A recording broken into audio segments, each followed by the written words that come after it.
when you observe yourself within, you see moving images, a world of images, generally known as fantasies.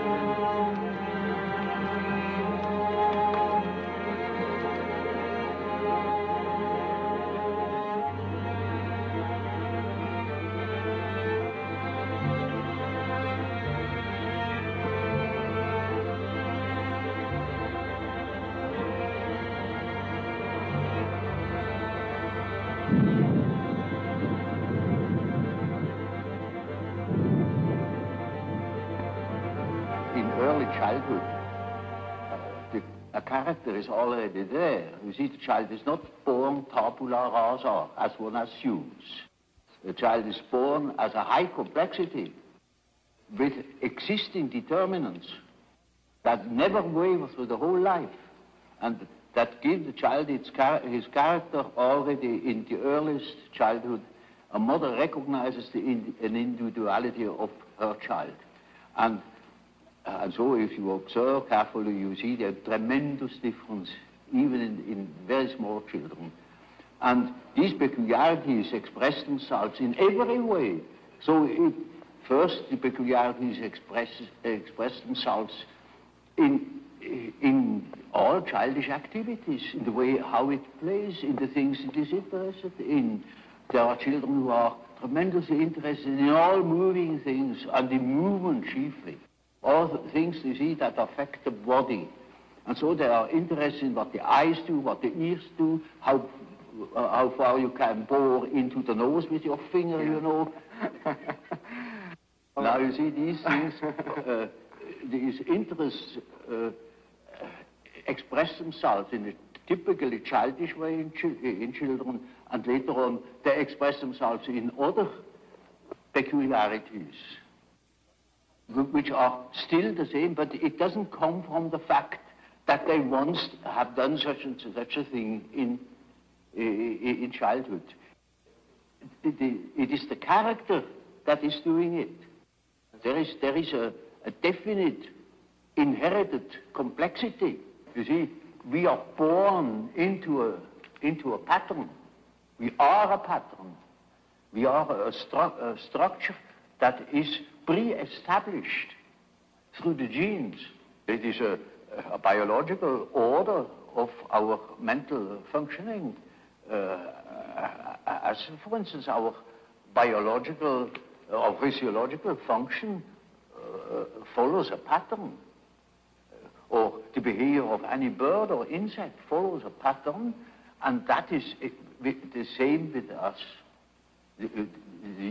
Man has a certain pattern that makes him specifically human, and no man is born without it. We are only deeply unconscious of these facts because we live all by our senses and outside of ourselves. If a man could look into himself, he would discover it. And when a man discovers it, in our days, he thinks he's crazy. And he may be crazy.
the differences there are individuals have an amazing knowledge of themselves, of the things that go on in themselves.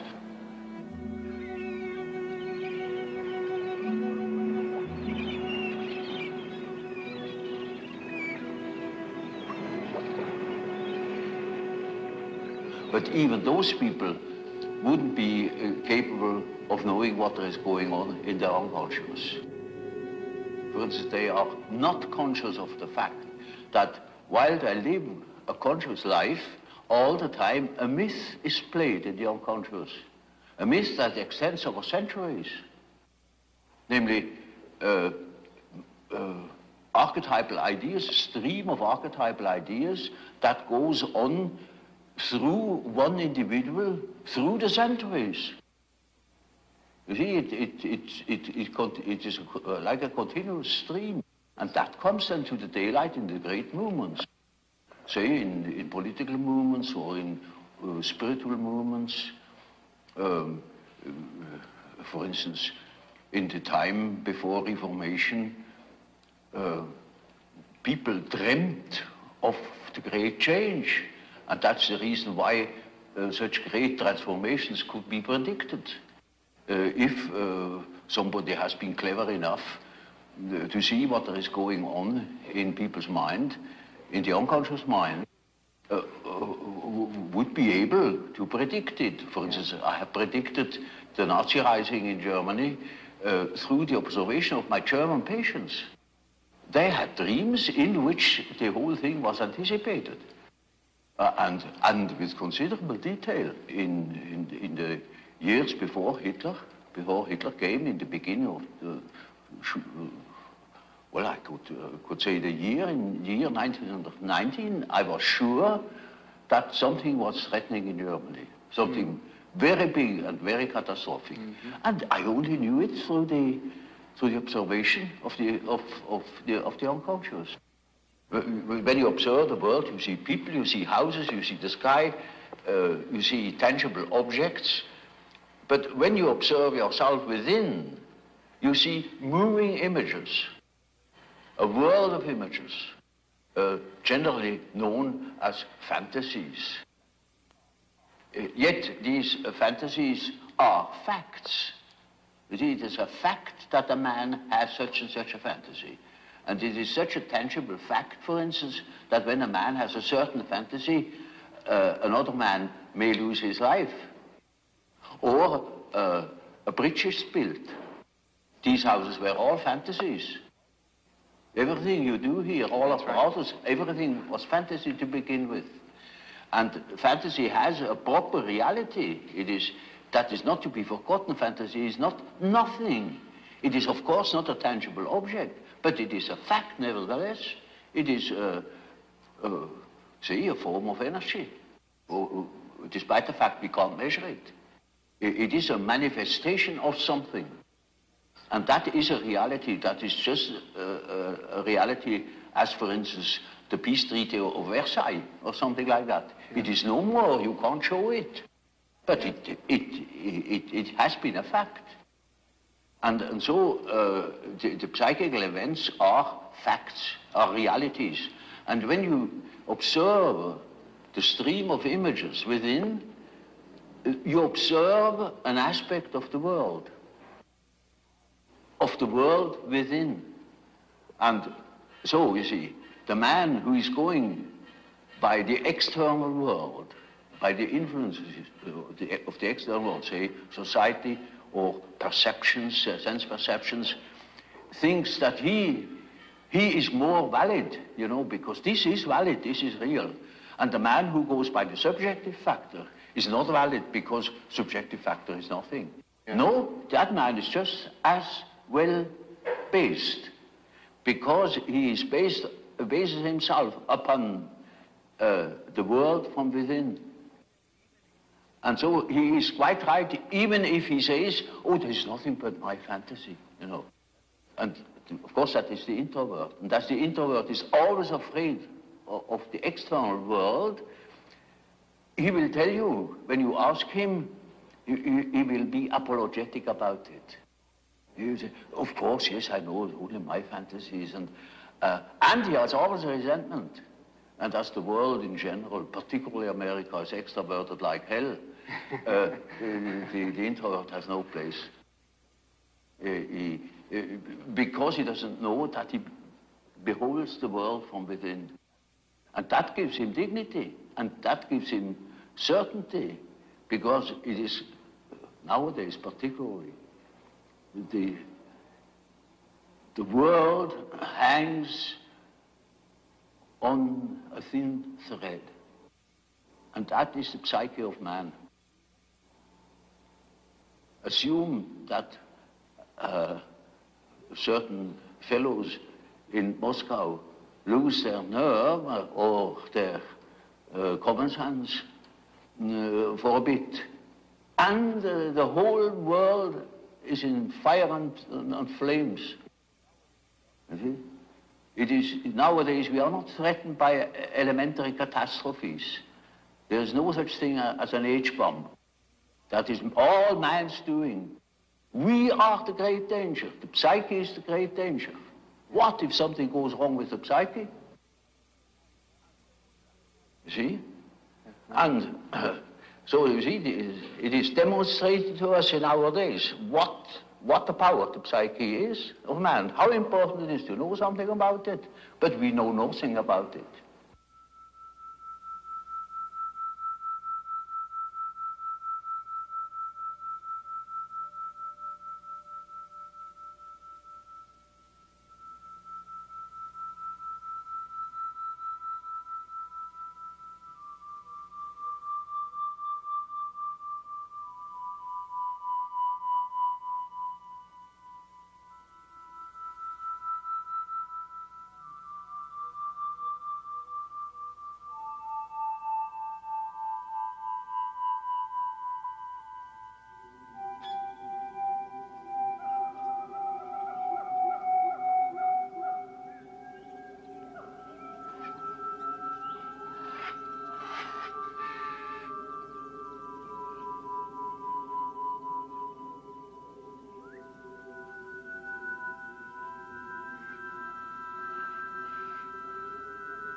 Man is born with a certain functioning.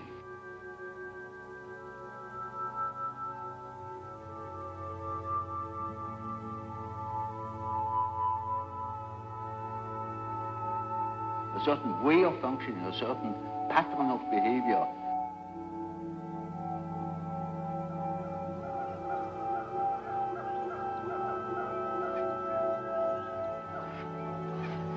And that is expressed in the form of archetypal images or archetypal forms. For instance, the way in which a man should behave is given by an archetype. And therefore, you see, the primitives tell such stories. A great deal of education goes through storytelling. You see, if you are unconscious about certain things that ought to be conscious, then you are dissociated. And then you are a man whose left hand never knows what the right is doing and counteracts or interferes with the right hand. Now such a man is hampered all over the place. Yes. American life is in a subtle way so one-sided and so déraciné, uprooted, that you must have something to compensate the earth. You see, you have to pacify your unconscious all along the line because it is in absolute uproar. Yeah. So at the slightest provocation, you have a big moral rebellion in America. Look at the rebellion of modern youth in America, yeah. The sexual rebellion and all that, because yeah. the real natural man is just in open rebellion against the utterly inhuman form of life. They are absolutely divorced, you know, from nature, in a way, and that accounts for that drug abuse.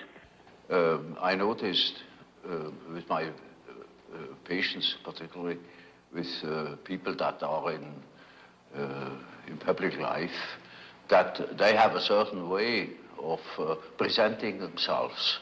For instance, take the doctor.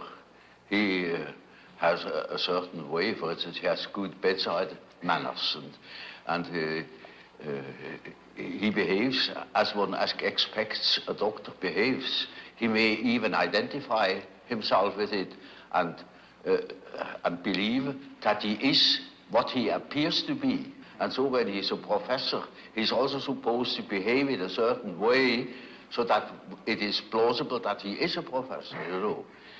So the persona is a certain complicated system of behavior which is partially dictated by society and partially dictated by the expectations or the wishes one nurses oneself. Now, this is not the real personality, in spite of the fact that people will assure you that that is all quite real and quite honest. Yet it is not. Now, such a performance, or say, the performance of the persona is quite all right, as long as you know that you are not identical with the way in which you appear. But if you are unconscious of this fact, then you get into sometimes very disagreeable conflicts. Namely, people can't help noticing that at home, for instance, you are quite different from what you appear to be in public. And people who don't know it stumble over it in the end. They deny that they are like that, but they are like that. They are it. And then you don't know, now, which is the real man? Is he the man as he is at home or in intimate relations, or is he the man that appears in public? It is a question of Jekyll and Hyde. Often. Yeah. It is such, occasionally there is such a difference that you would almost be able to speak of the double personality. And the more that is pronounced, the more people are neurotic. They get neurotic because they have two different ways. They contradict themselves all the time, and in as much as they are unconscious of themselves, they don't know it. They think they're all one. Everybody sees that they are two. And some know him only from one side, so others know him only from the other side. And then there are situations that clash, because the way you are creates certain situations with people in your relations, and these two situations don't chime in. They are just dissonances. For instance, take a singer. Yes. Who is absolutely controlling his voice. Suddenly he can't sing. Or any other, take a man who writes fluently. Suddenly he makes a ridiculous mistake. There his habit doesn't function. It may be, you know, that what the unconscious has to say is so disagreeable that one prefers not to listen. And in most cases, people would be probably less neurotic if they could admit the things. These things are always a bit difficult or disagreeable or inconvenient or something of the sort. So there is always a certain amount of repression. When in treatment, for instance, in the treatment of neurosis, you have to do with that personal unconscious for quite a while. And then only dreams come that show that the collective unconscious is touched upon. Yes. Now, as long as there is material for personal nature, you have to deal with the personal unconscious. But when you get to uh, say, to a question, to a problem, which is no more merely personal, but also collective. You get collective dreaming.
is no system about it in therapy. In therapy, you treat the patient as he is in the present moment, irrespective of causes and such things. That is all more or less theoretical.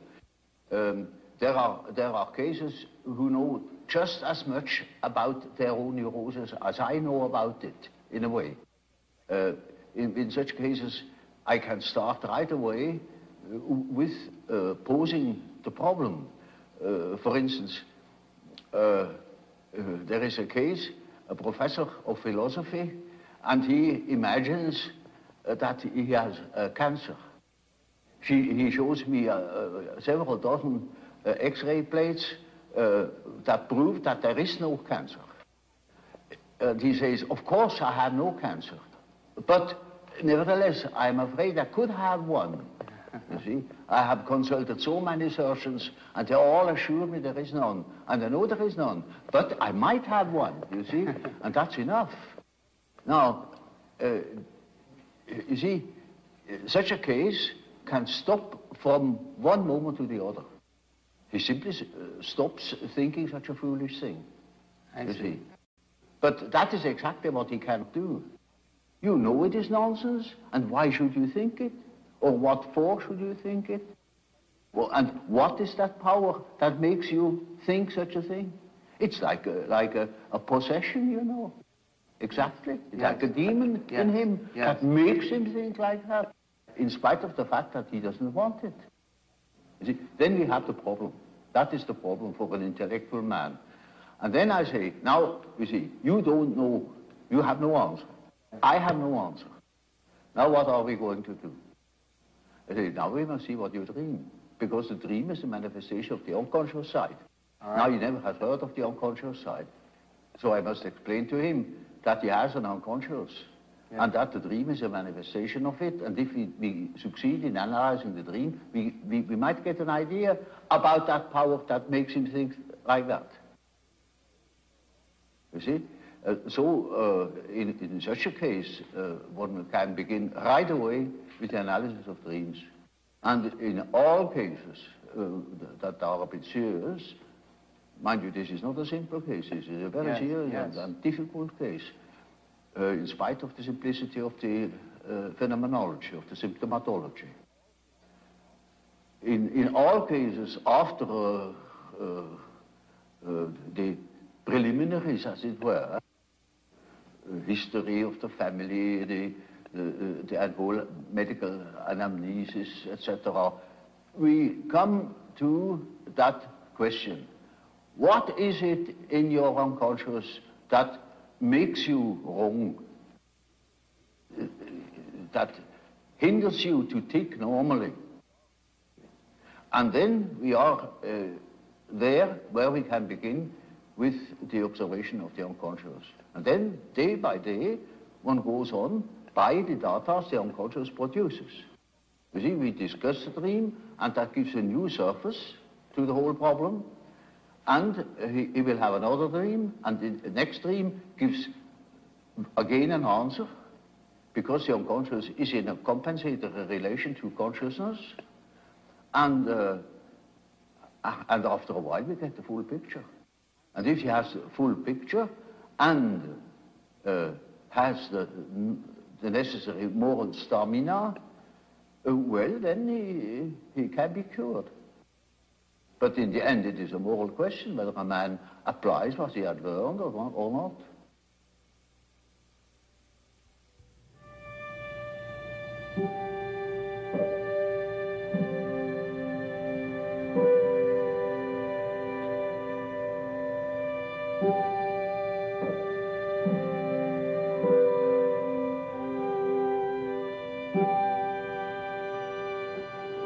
Is just one typical archetypal form. It is what they call in alchemy the quadratura circuli, the square in the circle, or the circle in the square. And it is an age-old symbol that goes right back in the prehistory of man, and is all over the earth. And it either expresses the deity or the self. these two terms are psychologically very much related, which doesn't mean that I believe that God is a self or that the self is God. I make that statement that there is a psychological relation, and that can be, have plenty of evidence for it. And it is a very important archetype. It's the archetype of an inner order. It is always used in that sense, either to make the arrangement of the many, many aspects of the universe, a world scheme, or a scheme of our psyche. And it expresses the fact that there is a center and a periphery. And it tries to embrace the whole. It's a symbol of wholeness.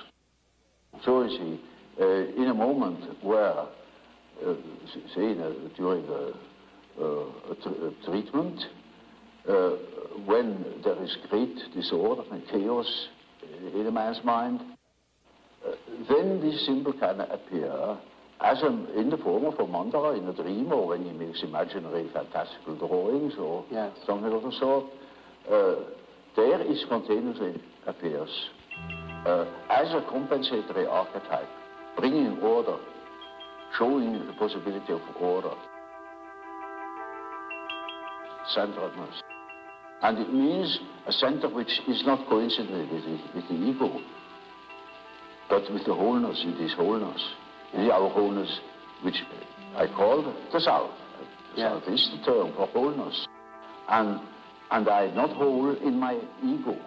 My ego is a fragment of my personality. Total self, So you see, that the center of a mandala is not the ego, it is the whole personality. The whole self. The center of the whole personality. And it plays a very great role in the East, for instance. But in the Middle Ages equally. And then it has been lost, it has been thought of as a mere sort of allegorical, decorative motive. But as a matter of fact, it is highly important and highly autonomous symbol that appears in dreams and so on, or in folklore.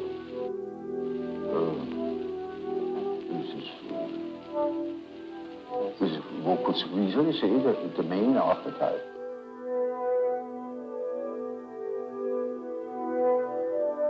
I had a case that was an intelligent young woman. She was a student of philosophy, very good mind, where one could expect easily that she would see that I am not the parental authority. But she was utterly unable to get out of this delusion. And in such a case, one always has recourse to the dreams. It is just as if one would ask the unconscious, now what do you say to such a condition? You see, she says within the unconscious, of course I know you are not my father, but I just feel like that. It is like that.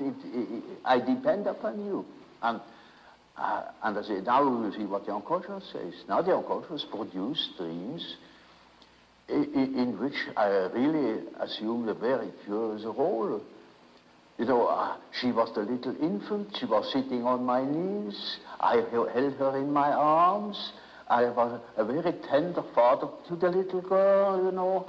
And the last dream of that series was, I cannot tell you all the dreams, was that it was out in nature. I stood in a field of wheat, an enormous field of wheat that was ripe for harvest.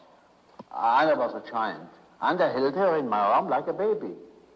And the wind was blowing over that field of wheat. Now, you know, when the wind is blowing over wheat field, these waves in the wheat field. Yes. And with these waves, I swayed like that. putting her as if it were to sleep, you know. And she felt as being in the arms of a God, of the Godhead. And I thought, now the harvest is ripe, and I must tell her.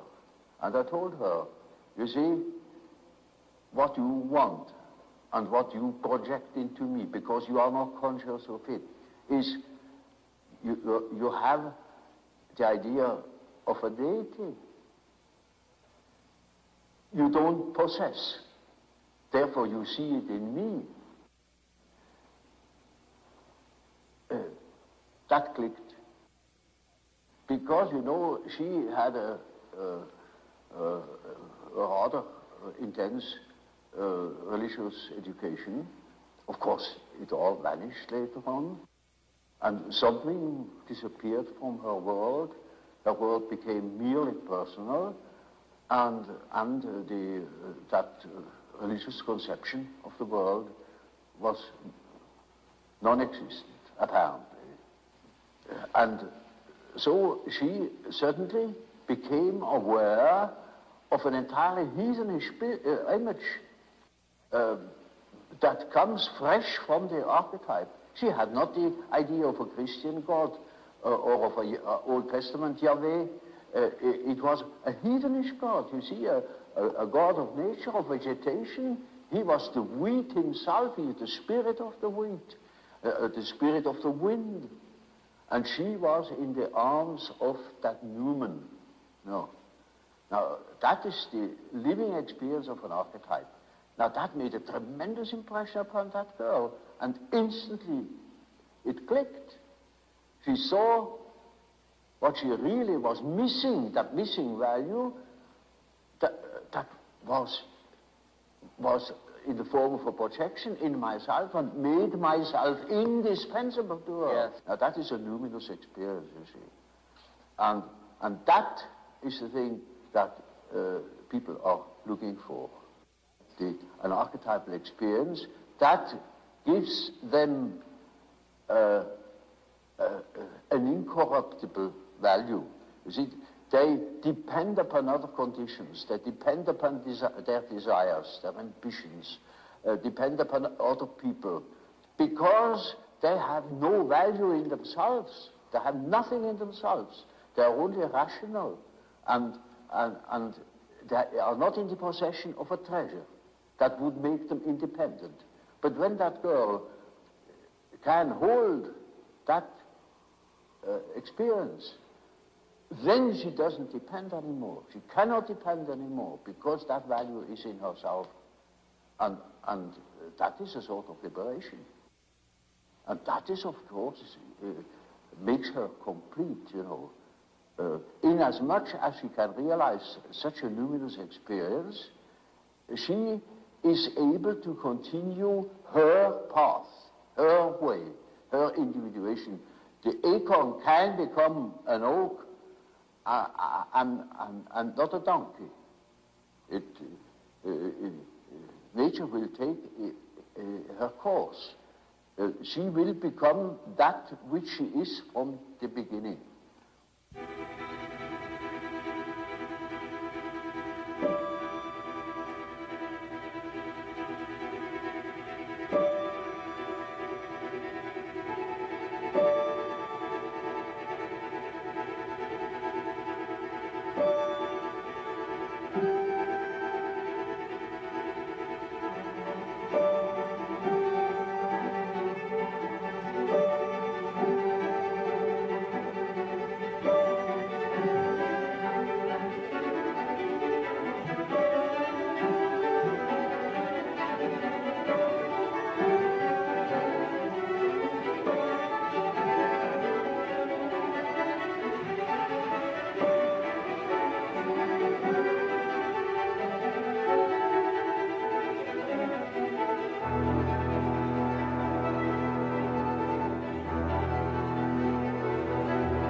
That is a procedure that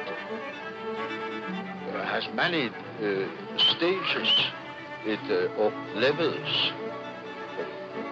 If you treat an ordinary case of neurosis, it may only go as far as healing the symptoms or giving the patient such an attitude that he can deal with his neurosis. Sometimes it takes you a week, sometimes a few days, sometimes it is just one consultation in which I clean up a case. It is, of course, always the question to know where or what. It needs a good deal of experience, but other cases take very long, and you couldn't send them away because they wouldn't. They want to know more. They make they make the whole process of development. They that goes from stage to stage, a widening out of the mental horizon. You cannot imagine how one-sided people are nowadays. And so it needs no end of work to get people rounded out or mentally more developed, more conscious. And they are so keen on it that for nothing in the world they would quit. And they are not shy of spending money on it. As each plant, each tree grows from a seed and becomes in the end, say, an oak tree, so man becomes what he is meant to be. At least he ought to get there. But most get stuck. They could get much further if they had heard proper things or if they had spent the necessary time on themselves. But this is not popular, you know, to spend time on oneself, because our point of view is entirely extroverted.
Mythology is a pronouncing of series of images that formulate the life of archetypes. And so the statements of every religion, of many poets and so on, are statements about the inner mythological process, which is a necessity because man is not complete if he is not conscious of that aspect of things. So, you see, a man is not complete when he lives in a world of statistical truth. He must live in a world of his biological truth. That is his biological truth. That is not merely statistics. Yet our natural science makes everything to an average, reduces everything to an average, and of course all the individual qualities are wiped out. That, of course, is most unbecoming. It is unhygienic. It deprives people of their specific values, where they are individuals. It deprives them of the most important experiences of their life, where they experience their own value, maybe the creative background of their personality. And we think we are able to be born today and to live in no myth, without history. That is a disease. That's absolutely abnormal, because man is not born every day. He's once born in a specific historical setting with the specific historical qualities, and therefore he is only complete when he has a relation to these things. It's just as if you were born without eyes and ears, when you are growing up with no connection with the past. From the standpoint of natural science, you need no connection with the past. You can wipe it out. And that is a mutilation of the human being.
Self is merely a term that designates the whole personality. The whole personality of man is indescribable. His consciousness can be described. His unconscious cannot be described, because the unconscious, as I must repeat myself, is always unconscious. And it is really unconscious, but really does not know it. And so we don't know our unconscious personality. We have hints, we have certain ideas, but we don't know it really. Nobody can say where man ends. That is the beauty of it, you know. Yeah. It's very interesting.